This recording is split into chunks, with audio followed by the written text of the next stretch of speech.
ओम शांति। 28 दिसंबर 2024 बाबा के महावाक्य। मीठे बच्चे, बाप आए हैं तुम्हें सर्व खजानों से माला माल बनाने।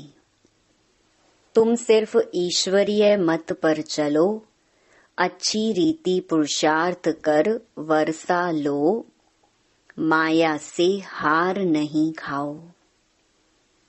प्रश्न: ईश्वरीय मत, दैवी मत और मनुष्य मत में कौन सा मुख्य अंतर है?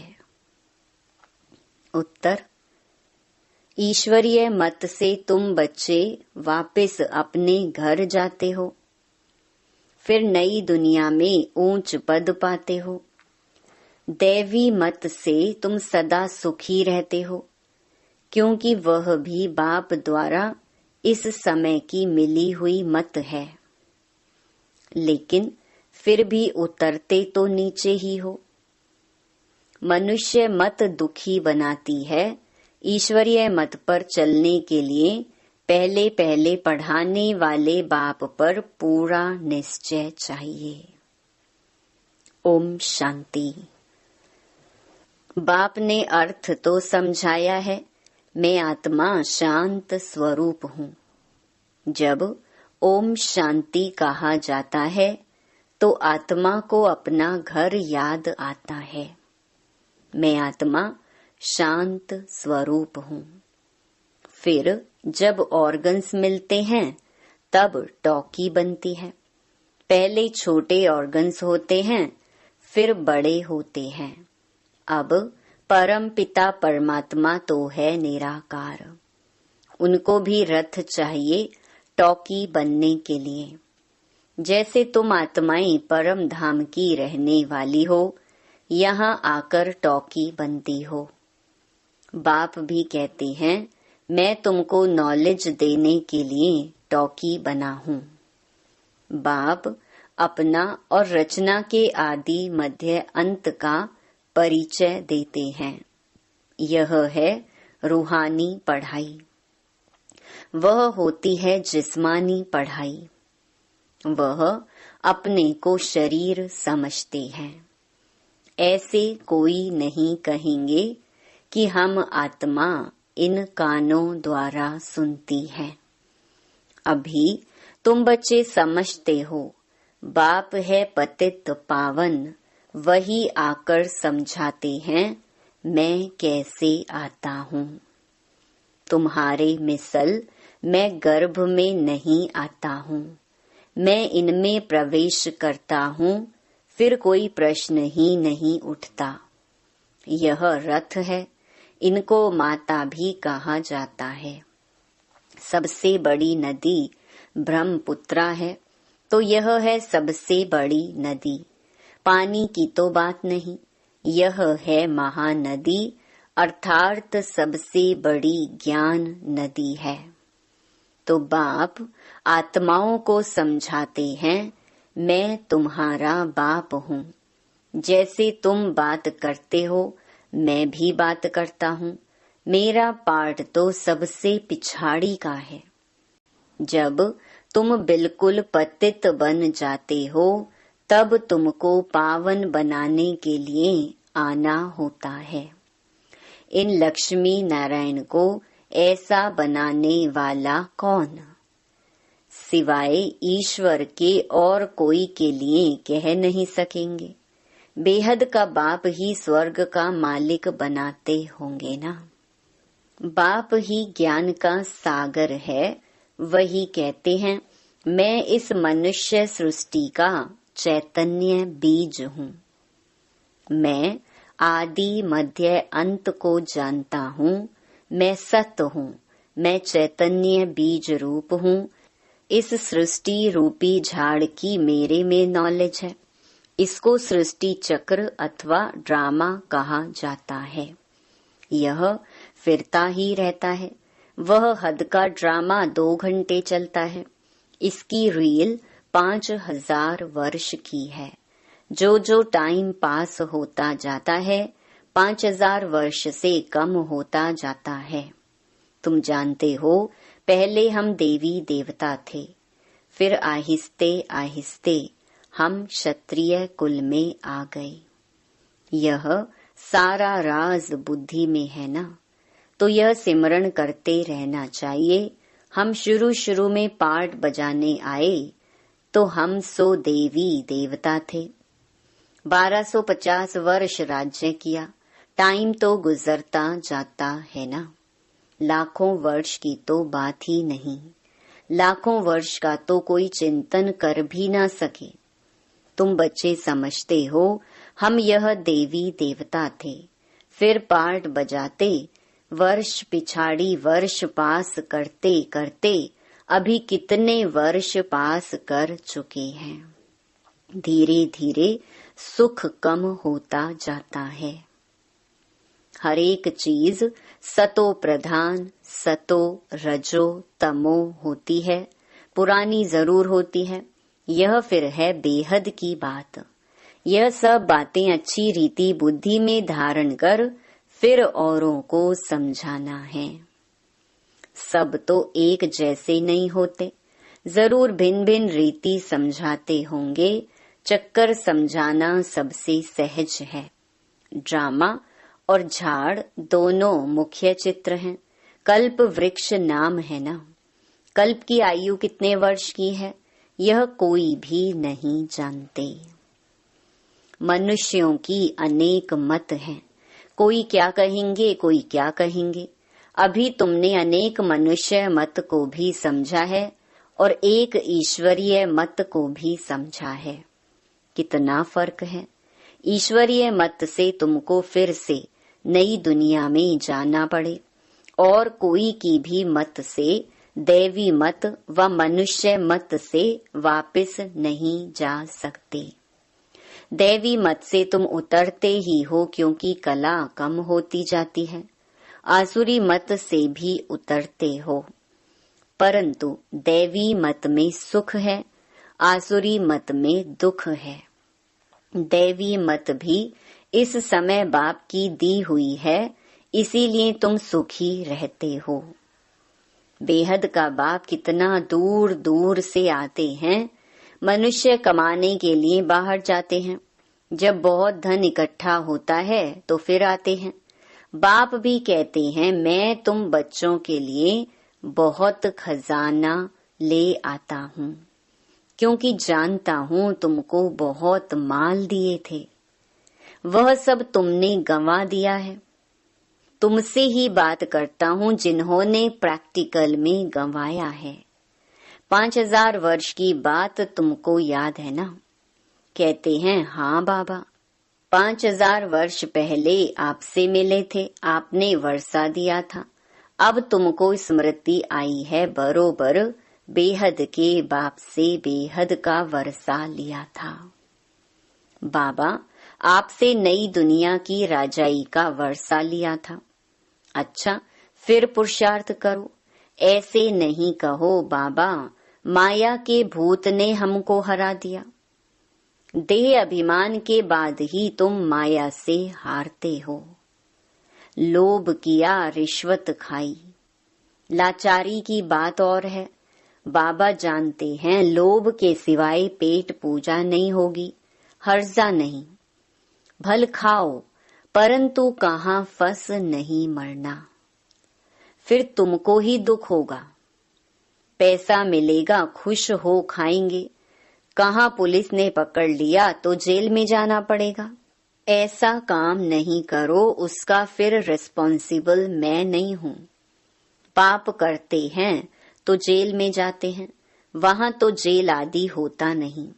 तो ड्रामा के प्लान अनुसार जो कल्प पहले तुमको वर्षा मिला है, 21 जन्म लिए वैसे ही फिर लेंगे। सारी राजधानी बनती है, गरीब प्रजा साहूकार प्रजा, परंतु वहाँ दुख होता नहीं। यह बाप गारंटी करते हैं। सब एक समान तो बन ना सके। सूर्यवंशी चंद्रवंशी राजाई में सब चाहिए ना। बच्चे जानते हैं कैसे बाप हमको विश्व की बादशाही देते हैं, फिर हम उतरते हैं।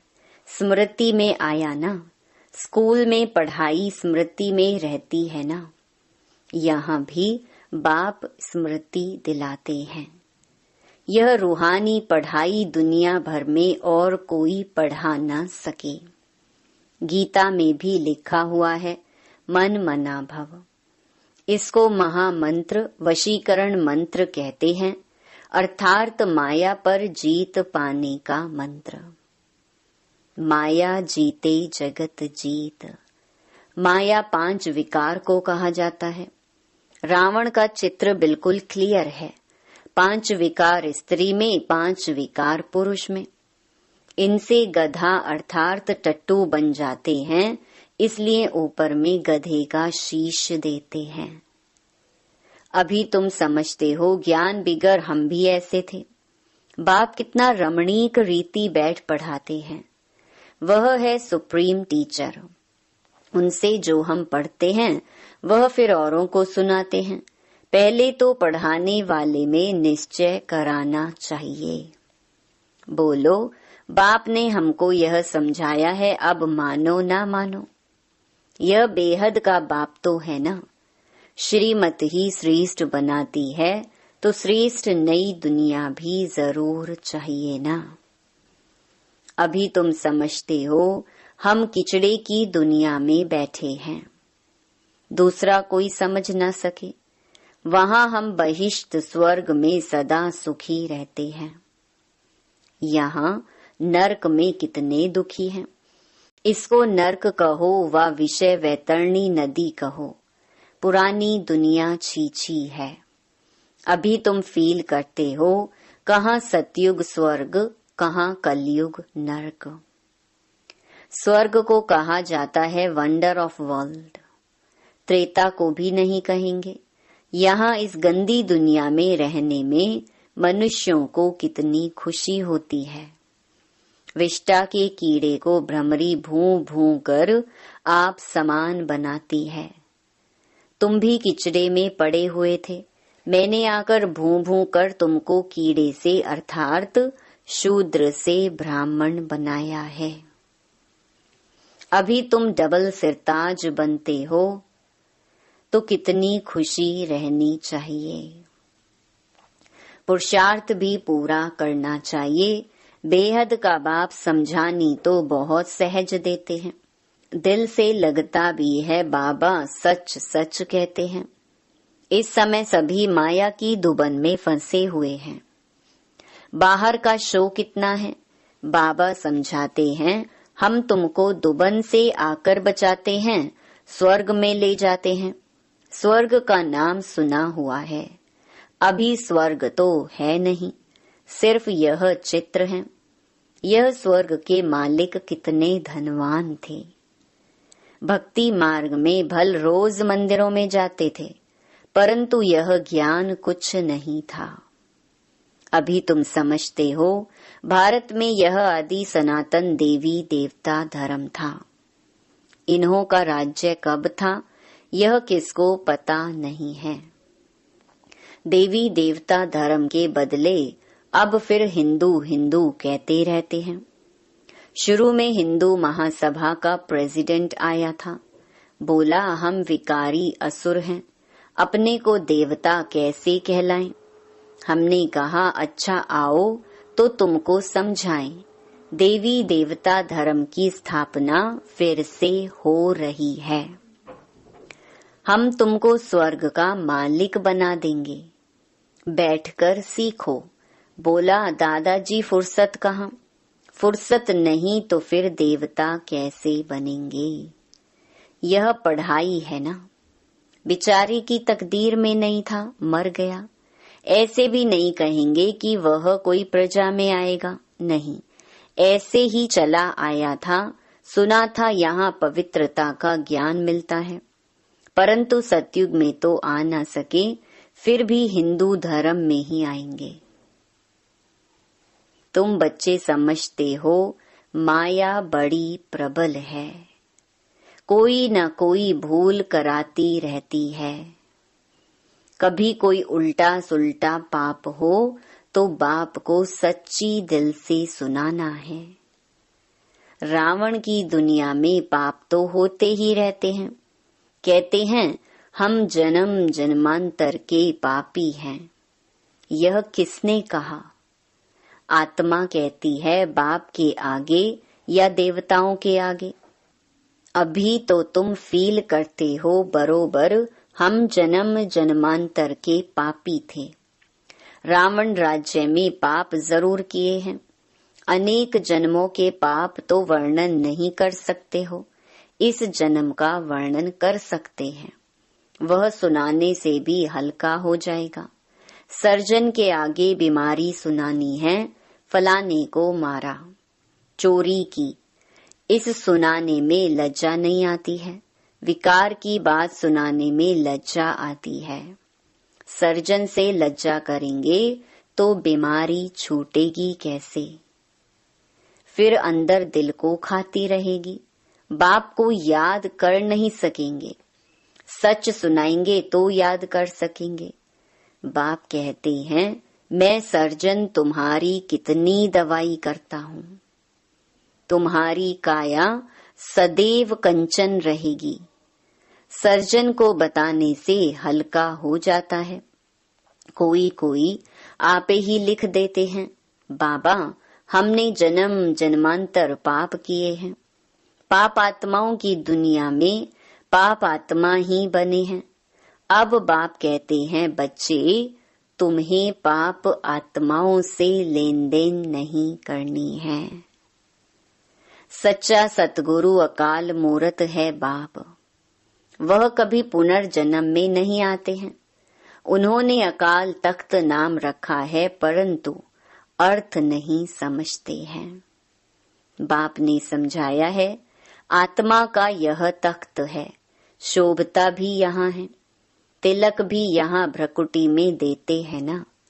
असुल में तिलक एकदम बिंदी मिसल देते थे, अभी तुमको अपने को आपे ही तिलक देना है। बाप को याद करते रहो। जो बहुत सर्विस करेंगे तो बड़ा महाराजा बनेंगे। नई दुनिया में पुरानी दुनिया की पढ़ाई थोड़े ही पढ़ना है, तो इतनी ऊंची पढ़ाई पर फिर अटेंशन देना चाहिए। यहाँ बैठते हैं तो भी कोई का बुद्धि योग अच्छा रहता है, कोई का कहाँ कहाँ चला जाता है। कोई 10 मिनट लिखते हैं, कोई 15 मिनट लिखते हैं। जिसका चार्ट अच्छा होगा उनको नशा चढ़ेगा। बाबा इतना समय हम आपकी याद में रहे। 15 मिनट से जास्ती तो कोई लिख नहीं सकते। बुद्धि इधर उधर भागती है। अगर सब एक रस हो जाए तो फिर कर्मातीत अवस्था हो जाए। बाप कितनी मीठी मीठी लवली बातें सुनाते हैं, ऐसे तो कोई गुरु ने नहीं सिखाया। गुरु से सिर्फ एक थोड़े ही सीखेगा, गुरु से तो हजारों सीखे ना। सतगुरु से तुम कितने सीखते हो? यह है माया को वश करने का मंत्र। माया 5 विकारों को कहा जाता है। धन को संपत्ति कहा जाता है। लक्ष्मी नारायण के लिए कहेंगे इन्हों के पास बहुत संपत्ति है।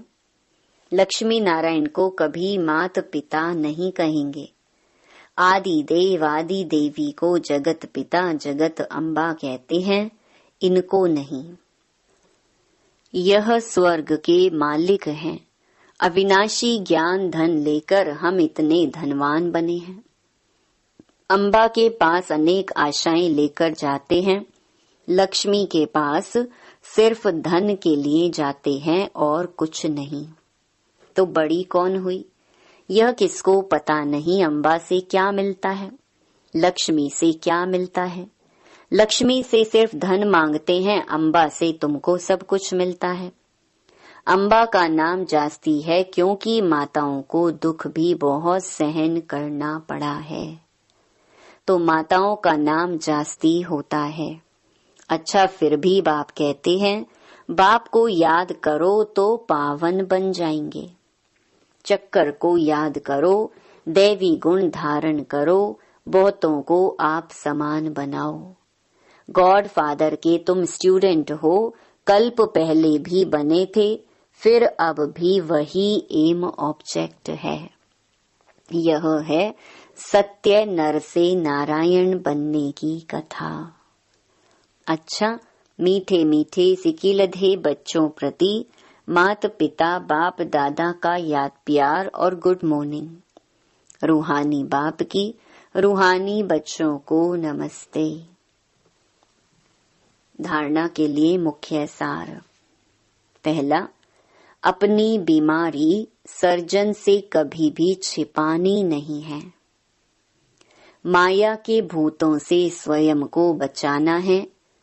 अपने को राज तिलक देने के लिए सर्विस जरूर करनी है। दूसरा, स्वयं को अविनाशी ज्ञान धन से धनवान बनाना है। अब पाप आत्माओं से लेन देन नहीं करनी है, पढ़ाई पर पूरा पूरा अटेंशन देना है। वरदान, इस कल्याणकारी युग में सर्व का कल्याण करने वाले प्रकृति जीत माया जीत भव। संगम युग को कल्याणकारी युग कहा जाता है। इस युग में सदा ये स्वमान याद रहे कि मैं कल्याणकारी आत्मा हूँ। मेरा कर्तव्य है पहले स्व का कल्याण करना, फिर सर्व का कल्याण करना। मनुष्य आत्माएं तो क्या, हम प्रकृति का भी कल्याण करने वाले हैं, इसलिए प्रकृति जीत माया जीत कहलाते हैं। जब आत्मा पुरुष प्रकृति जीत बन जाती है तो प्रकृति भी सुखदायी बन जाती है। प्रकृति व माया की हलचल में आ नहीं सकते। उन्हों पर अकल्याण के वायुमंडल का प्रभाव पड़ नहीं सकता। स्लोगन, एक दूसरे के विचारों को सम्मान दो तो माननीय आत्मा बन जाएंगी।